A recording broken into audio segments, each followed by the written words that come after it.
Every step I took felt like a struggle to keep pushing on. My face once again felt moist from the tears that uncontrollably fell. What if the shot got her?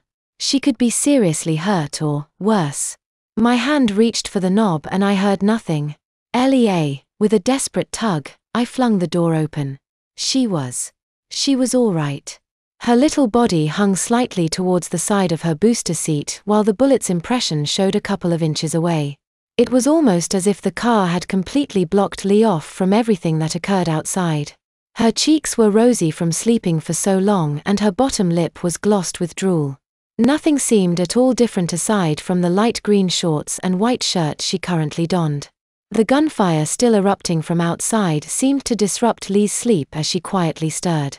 I gently put my arms around her just as her eyes broke open. "Dadi," she quietly muttered. "We're going to go home now, sweetheart." My voice quivered in shock and overwhelming happiness. Those feelings were short-lived though, since only moments after I was forced to witness the 2 remaining officers get blown away in a hail of bullets. There was nothing I could do as the 4 apparent, remaining kidnappers moved on closer and finished the men off.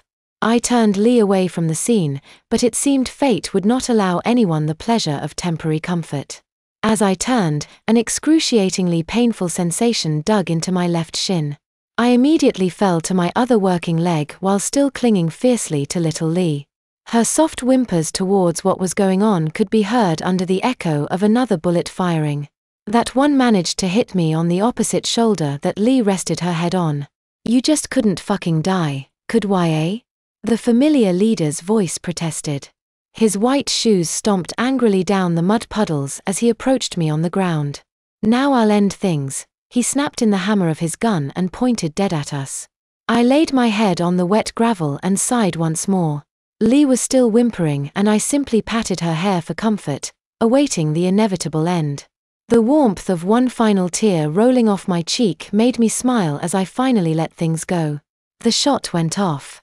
Then another. And another. There was no way I could survive 3 shots point blank. Yet, I was still thinking about it all and I didn't feel any pain towards those bullets. What was going on? The sound of rushing footsteps made way, and then the loud bang of a powerful shot rung clear past my ears. My body ached so much that I didn't feel I had enough energy to even open my eyes. Just before blacking out, I remember hearing the distinct buzzing of a radio nearby. Much slower steps came around me and then everything became dark. "Yes, he is stable right now and oh look, he's waking up." An unfamiliar voice spoke. My eyes began to focus on the surrounding. Everything was white and smelled of plastic.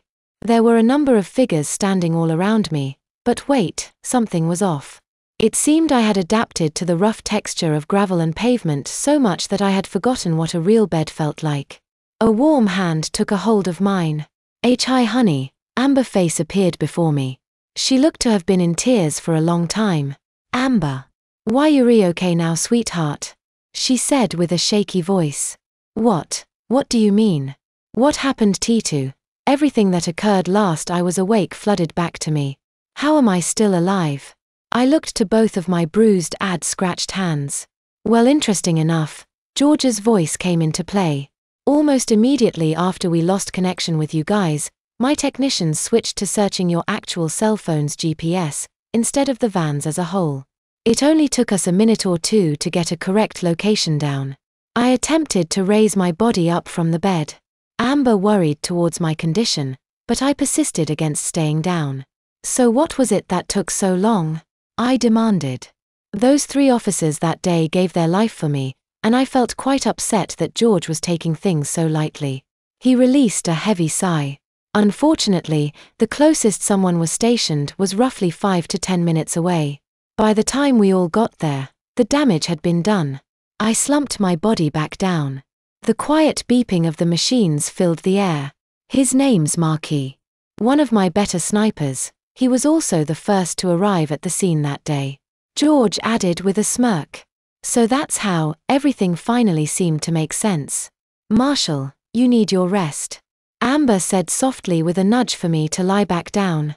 I slowly dropped my head to the pillows, but then remembered about my daughter. Wait, what happened to Lee? Where is she? "It's okay," She's sleeping right now, honey. Amber replied with a timid smile. I exhaled a sigh of relief just before allowing my head to hit the soft padding behind me. I'll let you get your rest, George announced as he turned for the door. Thank you, Officer Kit. George is just fine. See you two later. He finished with a warm smile. Almost immediately after the door closed, Amber's quiet sobs emerged. What's wrong? I asked. Between her sniffles she managed to release a joyous smile. I'm just happy, Marsh. So happy you're okay.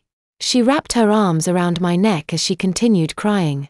I too returned her hug with a small pat on her back since my arm was still quite sore from the wounds that day. I'm glad, everything's okay again, I replied softly. After another moment in each other's arms, Amber let go and reminded me to rest. With a light kiss to her forehead she left my room and I was left alone once more. Wow, was all that came to mind. I knew I was still quite tired both physically and mentally, yet I resisted the urge to sleep, not that my surroundings helped my cause at all.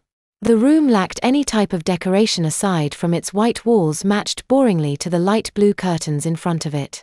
A small number of cables and wires went around my arms. Some hung on the edge of the bed while others were scattered lazily on the floor.